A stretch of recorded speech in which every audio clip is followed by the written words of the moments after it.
شنو هو السبب في نظركم اللي خلى فولتير يكتب لنا كونديد ou l'optimisme اولا بصيغه اخرى سي كوا لوبجيكتيف دو فولتير d'écrire كونديد ou l'optimisme؟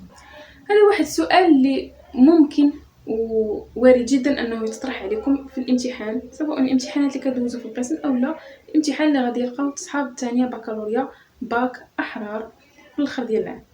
داكشي علاش كيخصكم ضروري تكونوا عارفين الاجابه ديال هاد لا كيسيون، وهي اجابه صراحه اللي بسيطه وما معقداش وما محتاجاش منكم بزاف ديال الجهد باش انكم تحفظوها اولا تعرفوها. داكشي علاش بغيت ندير معكم هاد لا فيديو ان شاء الله اليوم باش نجاوبكم على هاد لا كيسيون وتبقى عندكم هاد الاجابه ويبقى عندكم هاد لي زانفورماسيون لانهم اكيد غينفعوكم في حاله ما اذا طرحوا عليكم هاد السؤال في الامتحان. Alors, l'objectif de Voltaire d'écrire Candide ou l'optimisme.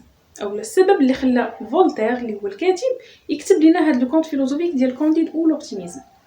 قال لك هنا l'un des objectifs de Voltaire d'écrire le conte philosophique Candide ou l'optimisme écrite en 1759 est la critique de l'optimisme de Leibniz qui affirme que notre monde est le meilleur des mondes possibles.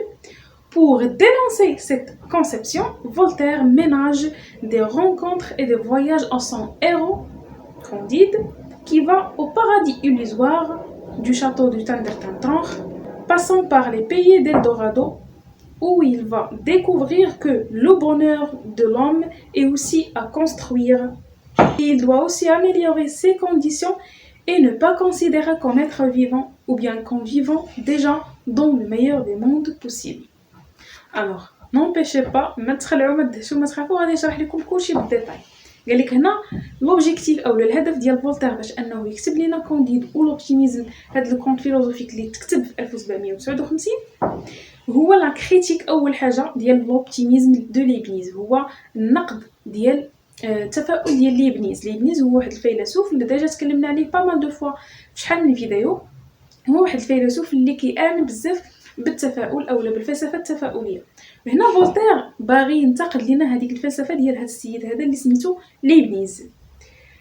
كي افيرم هذيك الفلسفه ديال ليبنيز اشنو كتقول؟ كتافيرمي لينا اولا كدينونس كتانونسي لينا اولا كتبريزونتي لينا اولا كتقول اولا كتعتقد اولا كتامن، المهم قولوا نتوما اللي بغيتو، باللي العالم ديالنا دائما غادي في لو بون سونس واي حاجه كنعيشوها راه مزيانه. المهم هو دائما عايش في هذاك لوبتيميزم المطلق، عايش في داك التفاؤل المطلق. pour dénoncer cette conception alors فولتير جا هنا باش يهرس لينا هذا المعتقد ديال هاد ليبنيز اولا هاد الفكره ديال ليبنيز وانطلاقا من لو كونت فيلوزوفيك ديالو ديال كونديد او لوبتيميزم. داكشي علاش دار هذيك القصه ديال كونديد او لوبتيميزم دار لينا دي زيفينمون اللي كاينين وسط لو كونت اللي كيبينوا لنا انه ما خصناش نبقاو نعتقدوا هذا الاعتقاد وما نبقاوش نفكروا هذا التفكير.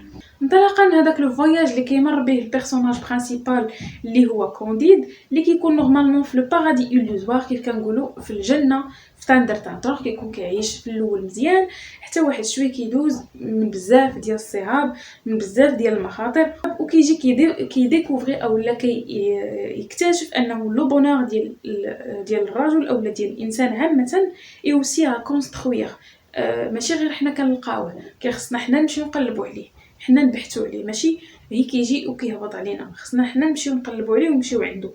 Il doit aussi améliorer ses conditions et ne pas considérer comme vivant déjà dans le meilleur des mondes possibles. كيخصنا حنا ناميليوري اولا نطوروا من نفوسنا ونطوروا من لي كونديسيون ديالنا ونطوروا من المهارات ديالنا ومن حياتنا ومن التصرفات ديالنا في الحياه ومن ريوسنا جينيرالمون باش نقدروا نعيشوا في واحد العالم يكون مزيان، ماشي نبقاو دائما كنقولوا انه العالم ديالنا مزيان وداكشي اللي حنا فيه مزيان ونبقاو مربعين يدينا.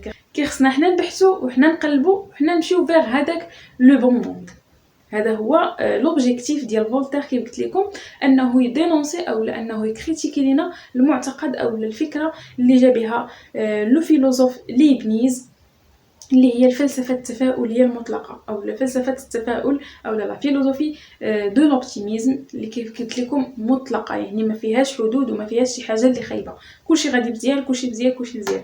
هذه هي الفكره اللي جا بها فولتير او هذا هو الاعتقاد اللي جا به هو لوبجيكتيف على قبلو اللي على قبلو كتب لنا لو كونت فيلوزوف اللي على قبلو كتب لينا لو كونت فيلوزوفيك كونديد و لوبتيميزم. جيسبر انه الفكره تكون وصلتكم وتكونوا حاولتوا تستوعبوا شويه الفكره، لانه هذا لو كونت هذا فيلوزوفيك، هو اصلا كونت فلسفي، يعني واحد الغيسي او واحد القصه فلسفيه. خصكم شويه تكونوا فلاسفه باش تقدروا تفهموها، يعني تكونوا كتقراو ما تحت او ما بين السطور.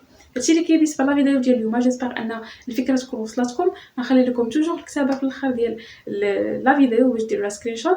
ما تنساوش تابوناو وتخليو لي ان جيم pour m'encourager de faire de plus، وما تنساوش تبارطاجيوها مع صحابكم باش حتى هما يستافدوا. وتهلاو في راسكم، تلقاو في لا فيديو المجيه ان شاء الله. السلام عليكم.